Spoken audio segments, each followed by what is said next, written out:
Hi! In front of me is VIVO IQOO Z8 and today I would like to show you how you can manage autocorrection.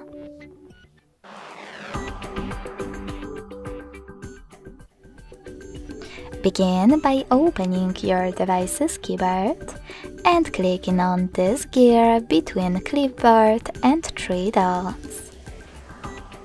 Following that, select text correction. Scroll down just a bit and tap on this switcher next to autocorrection. This way you can switch it off or on.